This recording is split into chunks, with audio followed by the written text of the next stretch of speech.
नमस्कार, सार्वमंथन न्यूज महाराष्ट्रमध्ये आपलं स्वागत. पाहुयात आजची सविस्तर बातमी. राहुरी तालुक्यातील पूर्व भागातील आरडगाव येथील सौर कृषी योजनेचा प्रकल्प कार्यान्वित न झाल्यास महावितरणच्या अधिकाऱ्यांना कार्यालयात कोंडू असा इशारा माजी मंत्री प्राजक्त तनपुरे यांनी दिलाय. आरडगाव येथे मुख्यमंत्री सौर कृषी वाहिनी प्रकल्पाचे काम पूर्ण झाले असून देखील प्रकल्प कार्यान्वित केलेला नाही. शेतकऱ्यांना दिवसा वीज मिळण्यासाठी तात्काळ प्रकल्प कार्यान्वित करावा, यासाठी आज सोमवारी सकाळी राहुरी मांजरी नेवासे रस्त्यावर माजी मंत्री प्राजक्त तनपुरे यांच्या नेतृत्वाखाली आंदोलन करण्यात आले. प्रसंगी माजी मंत्री तनपुरे बोलत होते.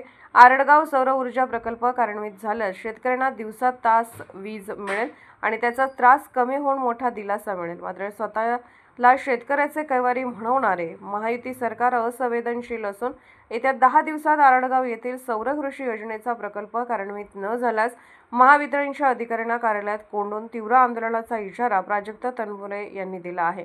यावेळी रवींद्र आढाव, सुनील मोरे, नानासाहेब म्हसे, बाळासाहेब पेरणे, अनिल जाधव, पोपट जाधव, आनंद वने, बाळासाहेब खुळे, विलास धसाळ, सदाशिव तारडे, बाळासाहेब आढाव, सुरेश निमसे, जालिंदर काळे, प्रल्हाद काळे, केशव म्हसे, अमोल झुगे, अशोक म्हसे, बाळासाहेब झुगे, चंद्रकांत ढेरे, आदिनाथ ढेरे, अनिल भारती, कैलास झुगे, पोपट झुगे, ज्ञानेश्वर बाचकर, ज्ञानेश्वर खुळे, पिराजी वाघमारे, रामदास बाचकर, वैभव झरे, नंदकुमार तनपुरे, महेश उदावंत, सचिन तनपुरे, प्रशांत डवले, भाऊसाहेब आढाव, डॉक्टर बाबासाहेब आढाव आदीसह शेतकरी सहभागी झाले होते.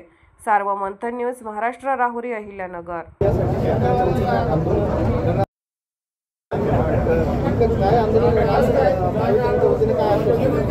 आरडगावला महाविकास आघाडीचं सरकार असताना आपण मुख्यमंत्री सौर कृषी वाहिनीच्या प्रोजेक्टमधून 4 मेगावॉटचा सौर ऊर्जा निर्मिती प्रकल्प मंजूर केला होता. त्यावेळेस महाविकास आघाडी सरकारमधले उपमुख्यमंत्री अर्थमंत्री अजितदादा पवार इतर राहिले, त्यांच्या हस्ते तो उद्घाटन झालं होतं आणि सरकार महाविकास आघाडीत असतो पण कामं गेल्यानंतर कामही थंडावलं. फक्त मागच्या 5-6 महिन्यामध्ये कामाने गती घेतली आणि काम पूर्ण झालं. आज अशी परिस्थिती आहे की या 4 मेगावॉटचा प्रकल्प पूर्णपणे उभारून झालेला आहे, त्या ट्रायल पण झालेल्या आहे, पण तरी देखील या भागातल्या शेतकऱ्यांना दिवसा वीज मिळत नाही आणि सातत्यानं अधिकाऱ्यांना सांगून ते 2 दिवसात होईल, 4 दिवसात होईल. शेवटी आज इथं बिबटे इतक्या मोठ्या प्रमाणावरती झालेले आहेत. प्रत्येक गावोगावी आताच काही दिवसापूर्वी वडनेर इथं बिबट्याच्या हल्ल्यामध्ये एका तरुण शेतकऱ्याचा मृत्यू देखील झालेला आहे. मग हे सरकार नेमकं आमचे जीव जायची वाट बघतंय का?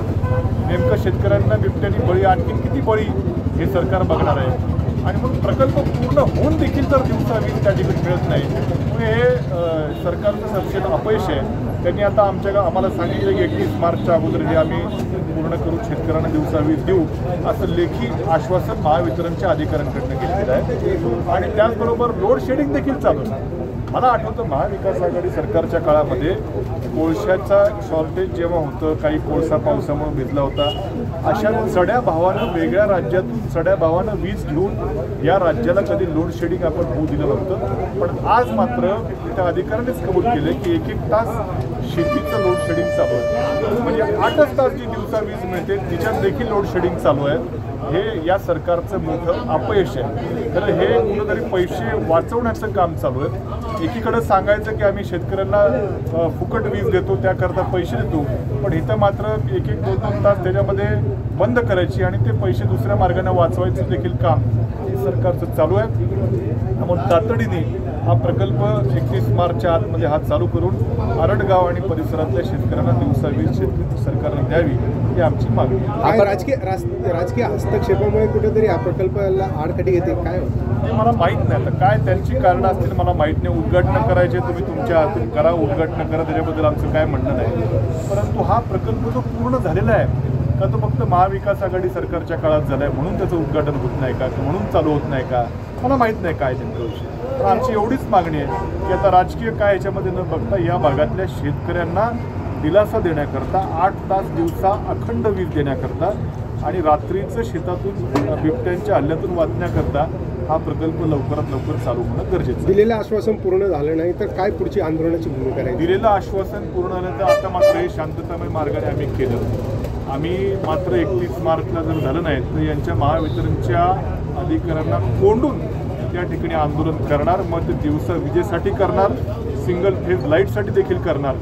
हे मात्र तीव्र आंदोलन होईल. त्याची जबाबदारी मात्र ही या सरकारची आणि महावितरणची असेल. सार्वमंथन न्यूज महाराष्ट्राला लाईक करा, शेअर करा, सबस्क्राईब करा.